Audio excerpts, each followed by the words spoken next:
Վաղ առավոտյան ազգային անվտանգության ծառայությունը խուզարկել է Մայր Հայաստան կուսակցության գրասենյակը, ավելի ուշ քաղաքական այդ թևի ղեկավար Անդրանիկ Թևանյանի բնակարանը։ Թևանյանը հայտնել է, որ այժմ որևէ կարգավիճակ չունի, նրա խոսքով իրավապահները գրասենյակից վերցրել են հին հեռախոսը եւ համակարգիչ, սակայն կարևոր փաստաթղթեր չեն եղել։ Թևանյանը կարծում է, որ գործողությունները խոչընդոտում են իրենց նախընտրական քարոզարշավը եւ խաթարել են նախատեսված ճեպազրույցը։ Դեպքերն ի դեպ հաջորդեցին Փաշինյանի հայտարարությունը, թե ազգային անվտանգության ծառայությունը պատրաստվում է Թևանյանի դեմ հաղորդում ներկայացնել հայրենիքի դավաճանության հոդվածով։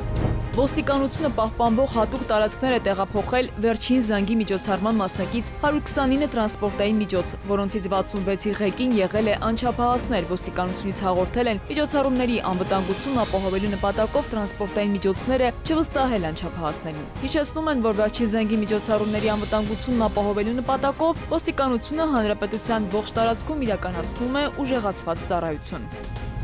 Սևանալիճ են բաց թողել շուրջ 120,000 Սևանի իշխանի մանրածուկ։ Ծրագիրը նպատակ ունի վերականգնել լճի կենսաբազմազանությունն ու պահպանել էկոհամակարգի կայունությունը։ Շրջակա միջավայրի նախարարությունում համարում են, որ սա ներդրում է նաև ապագա սերունդների բնապահպանական անվտանգության համար։ Գործողությունը համահունչ է կենսաբազմազանության միջազգային օրվա այս տարվա կարգախոսին՝ գործել տեղական մակարդակում հանուն գլոբալ արդյունքի։ Հայաստանը նաև հոկտեմբերին կհյուրընկալի ՄԱԿ-ի կենսաբազմազանության COP17 համաժողովը, նպատակ ունենալով այն դարձնել գործնական արդյունքների հարթակ։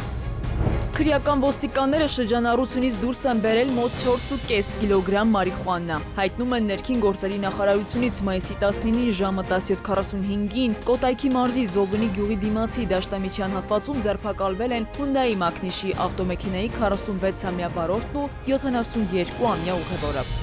Գեղարքունիքի մարզում առեղծվածային մահվան դեպք է եղել։ Սևան-Իջևան ճանապարհին կայանած Mercedes G-ում հայտնաբերվել է 22-ամյա աղջկա դիպ։ Ոստիկաններն ու քննիչները դեպքի վայրում հայտնաբերել են արնանման հետքեր ու սկսել քրեական վարույթ։ Մահացածը Երևանի բնակիչ 22-ամյա Մարիաննան է, իսկ մեքենան վարել է 21-ամյա Հայկը։ Վերջինս եղել է ոչ սթափ եւ առանց վարորդական իրավունքի վկայականի, ըստ նախնական տեղեկությունների մահացած կինը հղի է եղել։ Քնարիկ Պետրոսյան, ժամը լրատվական։